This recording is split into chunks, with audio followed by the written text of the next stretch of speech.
Hi, getting there with the photoelectric effect. Just a little thing to catch up now about graphs. Also kind of just some really useful recap stuff about graphs. So hopefully you recall from maths that the general equation for a straight line graph is y equals mx plus c.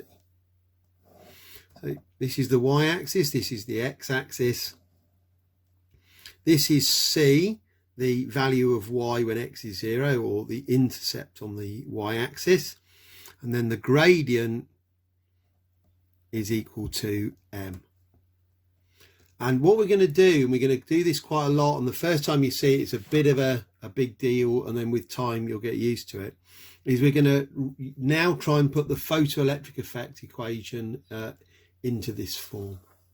So when people have done experiments on the photoelectric effect, they might vary f, the frequency of the radiation that's falling on the metal, and then they might record using that voltage method which I showed you the kinetic energy of the electrons being released.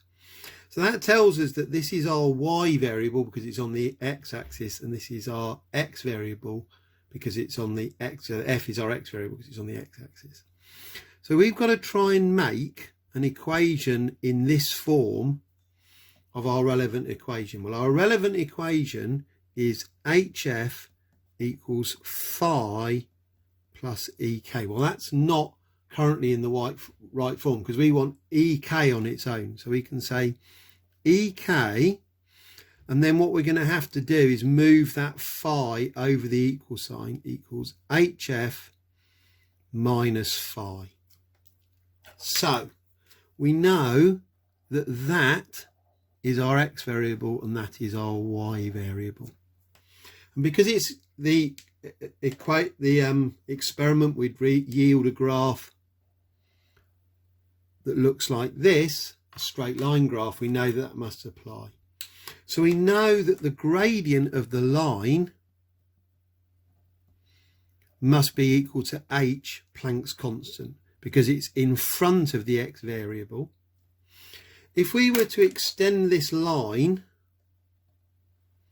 down to here, I haven't drawn a very good straight line there, but never mind, then the intercept here would be minus phi.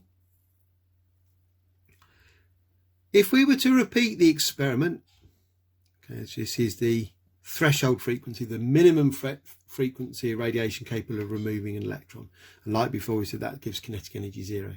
So let's imagine we now repeat the experiment with a metal that's easier to remove electrons from a more reactive metal. Then the line would be over here, wouldn't it? But they would be parallel lines because they would both have the same gradient h. It's just that in this case f0, the threshold frequency, would be less. And if we used an electron where it was harder to a metal where it's hard to remove electrons with a greater work function, so this could be something like zinc, this could be sodium, this could be copper, then we'd be right out into the ultraviolet, and f0, the threshold frequency, would be high. They'd all have the same gradient. Okay, hope you find that useful. Thank you very much.